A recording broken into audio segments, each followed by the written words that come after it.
name's Peter Underwood. This is News from the Water. Grant review could be make or break for boaters. A brief document produced by the Department for Environment, Food and Rural Affairs and brought to the public by our colleague Allan Richards could be the key to an explosive change in the way Britain's waterways are run. Or it could be a damp squib that changes very little.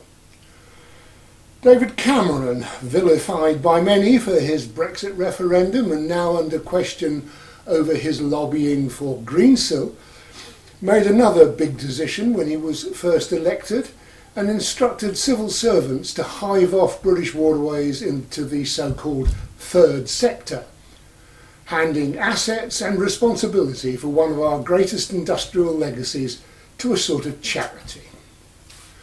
It was seen as a clever move that removed the financial burden from government without allowing the waterways to either rot away or be sold off.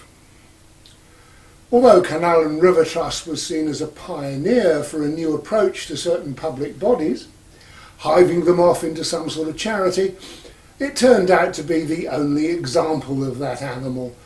Certainly Cameron's third way approach is long abandoned by the Tory party, rather like the man himself, and it remains to be seen whether George Eustace, the current Secretary of State, has any desire to protect the whole concept.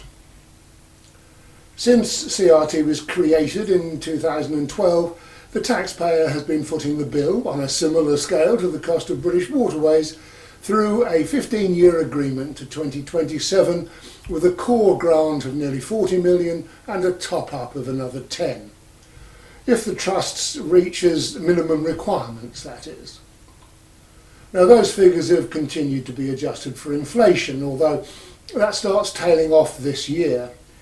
There was also a gift of £550 million worth of British Waterways assets, now worth £850 million, which was to substantially contribute to the cost of maintaining and operating the infrastructure. DEFRA at that period wanted to get out from under its responsibilities for the waterways, and the agreement with CRT expected them to reduce their dependence on government cash, find new charitable income so that the government didn't have to take back that responsibility. Now, in what many thought were simply pious platitudes, the agreement claimed to safeguard the canals and their infrastructure in perpetuity for the benefit of the nation. There was, of course, no mention of well-being at the time, although Annex 8 of a Memorandum of Understanding between DEFRA and CRT said its objective was to ensure that the waterways continue to deliver and increase public benefits across the areas of public access, recreation, amenity and health. How well CRT has delivered those aims is what's now under review, and the DEFRA terms of reference say it will consider whether it wants to continue paying for those public benefits, and if it does, to what extent. At the end of the 15-year grant agreement period, DEFRA is under no obligation to increase the amount of grant or to extend the grant beyond the end of the term. In fact, the time is coming for George Eustace to look back at whether the grant funding has been value for money and whether it should continue, shrink, grow or stop completely. The actual review will be led by career civil servant Georgina Collins, who only started as Director of Floods and Water at DEFRA in February this year. Her team will look at evidence of the Trust's performance since 2012, consider the case for any future funding arrangements, and take what is described as a broader review of the extent to which the strategic context has evolved.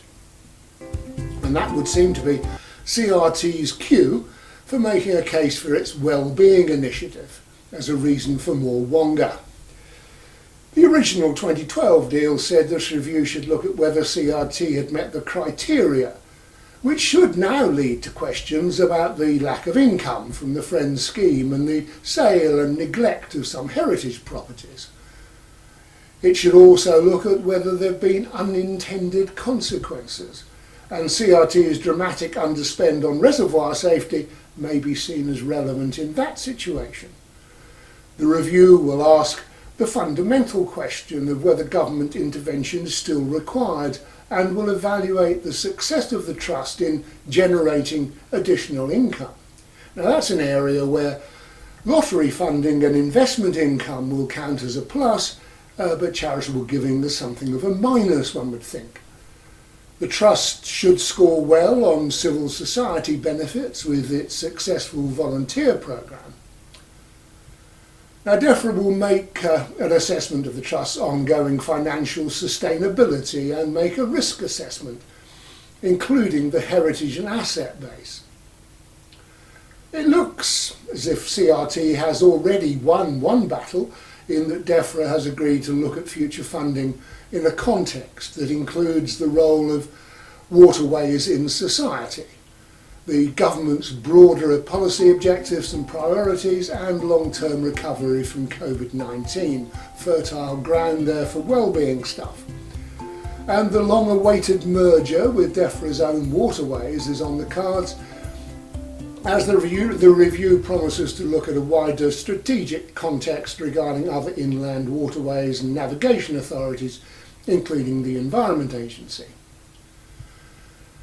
Now, assuming there hasn't been a political decision to sweep away David Cameron's project, and that seems unlikely at present, it seems that the terms of reference demonstrate that CRT has been successfully lobbying civil servants and ministers, and that they may well be exonerated of poor maintenance, failed charity initiatives and disastrous stewardship of reservoirs, and hang on to some of the core funding, along with an extra element for well-being. And the waterways, from a boater's perspective, will continue the genteel decline of the past decade. If the deal is less generous, always possible, the prospects will be even grimmer for boaters, with the essentials of preserving the infrastructure for navigation taking second place to more fluffy toys and other marketing aimed at towpath users. DEFRA's report, on or before the 1st of July 2022, will mark the end of an era and the start of another. Rochdale problems continue. The Rochdale Canal, only fully opened in this century, has long been a difficult and expensive canal to operate, with floods closing it for many months, low water levels, and what appears to be a low priority for maintenance, presumably because of the lack of boat traffic. The latest announcement is that it will be closed for at least another 2 weeks because of a problem with Lock 85, one of the notorious Rochdale 9. It seems CRT tried to fix it, but found severe deterioration to the gate, which apparently it hadn't noticed during its regular inspections. And this is an underground lock, so CRT is saying it has to develop a new design and methodology to fix it. I wonder what they did before. But unfortunately, that's not the end of the misery for boaters on the Rochdale. And local boater Simon Lord contacted us to say that at Hebden Bridge there's been no water for weeks. He says it's due to poor maintenance, and on the day he spoke to News on the Water, the canal was just a foot deep in Hebden Bridge, boats stuck everywhere. No stoppage announcement from CRT, although there had been one a week earlier. Simon says a lot of the locks leak badly, and there's been no dredging except to clear some flood debris, and now sinkholes are appearing in the towpath. Simon claims it took 2 weeks for CRT to remove a tyre jammed under the gate of Lock 9, and at one stage a team of 4 volunteers were forcing the gates open because the locks wouldn't make a level. But CRT says it's aware of the ongoing issues and difficulties at Lock 8 and 9 on the Rochdale, and its staff have been working tirelessly to manage the water levels on this challenging section of the navigation every day. The only solution it offers is that it is planning work on Loch 9 in the coming winter stoppages. It claims, in a response to a complaint from Simon, that it carried out dredging works on the Rochdale at the end of May and into June, but Simon says that was simply spot dredging to remove debris from recent floods in Hebden Bridge. There's been no dredging of the main pans. He says that in the 34 years he's been boating on the Rochdale, it's in the worst state it's ever been, right back to when it was derelict in the 1970s.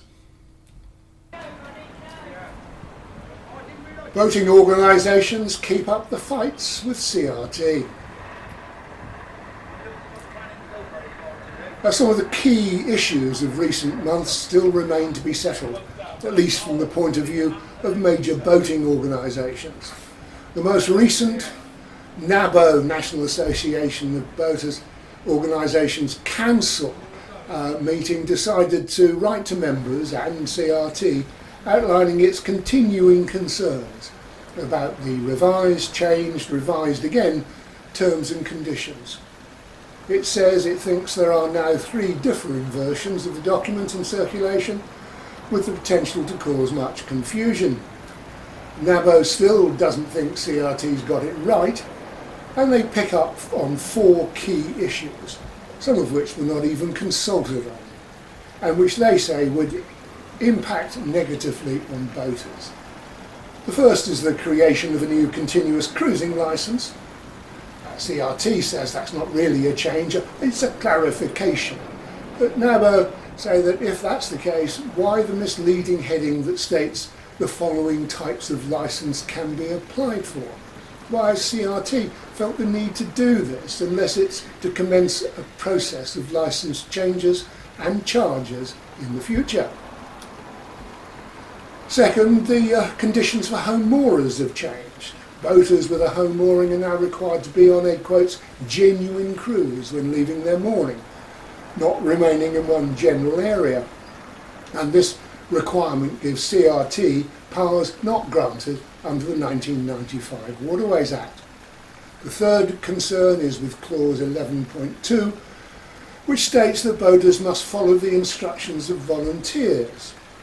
Now that's a new inclusion, say NABO, that could invalidate boaters' insurance, as many policies stipulate that the owner or skipper must be in charge at all times. And the fourth area of concern is CRT's attempts to make it impossible to argue or even discuss with staff or volunteers without having action taken against your licence. NABO say that while they totally condemn abusive or threatening behaviour, CRT has existing powers to deal with it. It says by threatening to take action against your licence, CRT has added a new condition that's open to abuse. After all, without a recording of the event, who's to say what actually happened? And the battle over so-called safety zones on the River Lee continues, with the National Bargee Travellers Association threatening a campaign of civil disobedience on a mass scale. It says that if Canal and River Trust rolls out the mooring restrictions for the so-called safety zones, it will encourage boaters to disobey them and urges London boaters to sign a pledge to do so. That pledge commits boaters to ignoring the new restrictions and mooring according to the previous rules. The safety zones have been proposed as a year-long trial, but unless a compromise is reached whereby mooring in those areas is not restricted, boaters will be protesting throughout that trial, says the MBTA. That's it for this week. Thanks for watching.